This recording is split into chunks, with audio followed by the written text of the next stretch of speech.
how to do this. It takes 5 to 10 minutes, and people come out feeling physiologically from here to here. It's a really amazing skill. I'm supposed to be on the top, but what I want to do right now in the next 3 months is to take this experience and make it into a experience like this, where you have a hall of people experiencing the game that way, and then when they walk out, automatically on their phone is downloaded the actual video of their experience.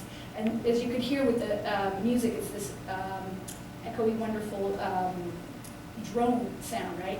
And you know, imagine just putting the earphones on the bus on the way to take a test. And you have this to remind your body what it felt like to be in that moment, right? And to use those breathing exercises. So that's the kind of thing that we think, yeah, VR is one thing and it's not accessible to a lot of people right now, but there are ways to make it accessible even now. But the next part of my talk is that it's going to become much faster than my last part of my talk, I should say. Okay, we are also really interested in taking these games, all of them, and as I said, looking at the real-time data and trying to adjust the games to adjust to each player's own individual vulnerabilities and strengths, okay? Here you see 3 separate players playing this game. The y-axis is just how deep their breathing, their inhalation is. And what you want to see is that good breathing finally part in the middle row, right? Up and down, up and down. And what you see is we might be able to have these kinds of markers or flags or that we can look at empirically and then use AI systems and machine learning algorithms to input into and couch into the game so that the game shifts and adjusts according to each player's where they are at. If they've gotten it, keep the environment the way it is. If they haven't, nudge them towards learning the skill more efficiently and so on. So they're really fun ways to use some of these real-time data. Okay. For my last 10 minutes, I'm going to tell you where we're going next. Large part of this is funded for the next year, 5 years, by the European Research Council, so I need to compile and thank them for their generous support. And really the next phase that we're going through, everything I showed you so far is really about individual or single-player games. And that's because they're easier to design and they're simpler to design. But in fact, more than 75% of the gaming that kids do right now is social, and really important to me is to get into those experiences that kids are having authentically in their own homes. So to make experiences that are actually connected to what they're actually searching for, we want to make these games social. The other reason is that anxiety and depressive symptoms have a huge social stress base. So the social aspect is really, really important. We've been running a study for the last 3 years, I guess, on one of the games that first inspired me to think about social games as this potential place for helping kids get through social stress experiences. How many of you know Journey? Okay, that's like my 5 people cohort. Run out and get this game, okay? It's really a beautiful, beautiful game. I cannot say enough about it. But people online, if you just Google Journey and then player experiences or something like that, you'll get all sorts of this stuff. People exclaiming that this is the most intense social experience of my life. Meeting someone who really understood at a downtime in my life helped so much. So many people want to help you. It really restored my faith in people. This is a game that you cannot text, you cannot speak. You only meet characters that are indeed online, but they're anonymous, and you're having these transformative social experiences. I actually had goosebumps still thinking about the first couple of times that I played it. You can hear, oh, maybe you can't hear me talk about it. The last half of the game is very special. It makes me think about all the people that I have met in my life, how those people are important to me, and how I've gotten to where I am. One of the things I love about that game company Games is it allows you to project yourself into the game. The things that are going on in your life and the things that you feel, you can attach yourself to things and those experiences that happen in the game, and they help you resolve and look at those things in a different way. And that's really the special part about their game. So I think it's a very individual experience for everyone. And for me, it's very potent. So it is a very special game. If anything, I hope I've inspired you to look out in the world rather than just use the first person. There are incredibly artistic, beautiful social games out there.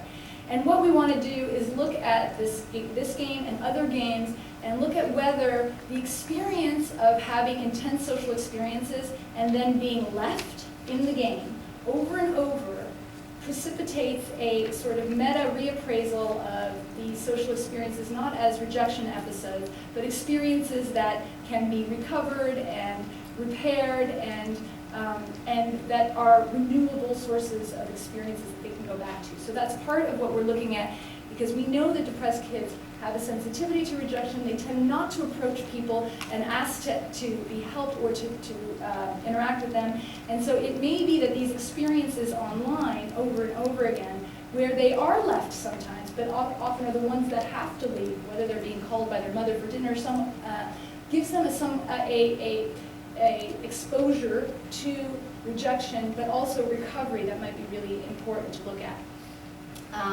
So that's one of the things that we're looking at. The other thing that we're looking at is putting these games, these social games, into the everyday context that kids are going to experience their stressors. So whether they're on the bus or at home or whatever, when they're feeling stress, we're using biofeedback to ping them, to tell them this is a time that you might want to play a game, and in fact invite some of your friends to play this game with you as well. And these games will have these kinds of emotion regulation skill training within them. They'll also be really fun, hopefully, okay? And in that way, they'll be learning these skills, hopefully embedded in a context that matters to them, and they can generalize more easily.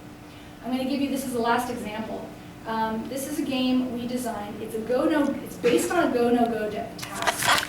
And as most of you know, go-no-go, you're basically trying to train inhibition. And in this game, these are smokers who want to quit smoking. And we're trying to train them to not jump in if you see a cigarette, but to jump in if it's a neutral context, okay? Really fun, something you can play really quickly on a game. We've already tested this and showed that we can train inhibition.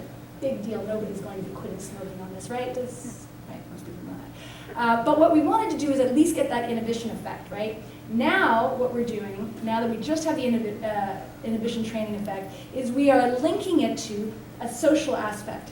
So we know that peer pressure and social influences are the #1 ways that kids stay stuck in smoking as well as start, okay? We have no interventions for kids to quit smoking. So what we do is we ask them, a week before, when are your times that you crave most? When do you smoke a cigarette?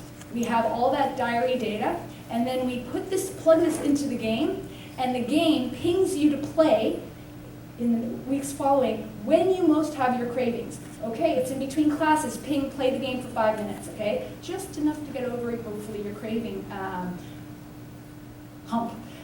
And then you are linked with a clan. Don't get me started on clans, Clash of Clans, and all these ridiculous games that every child under 12 plays. Drives me crazy with my children, but they're incredibly addictive. Great. I want kids to be really, really engaged in wanting to come back to this game and play, because their fellow players are going to lose. So at the end of this game, you see Team Green is doing this, Team Red is going to be going so much more. So you're playing with your team. If you don't smoke and play instead, you end up getting more points. Okay? If you play during the time that it was your craving window, you get double the points.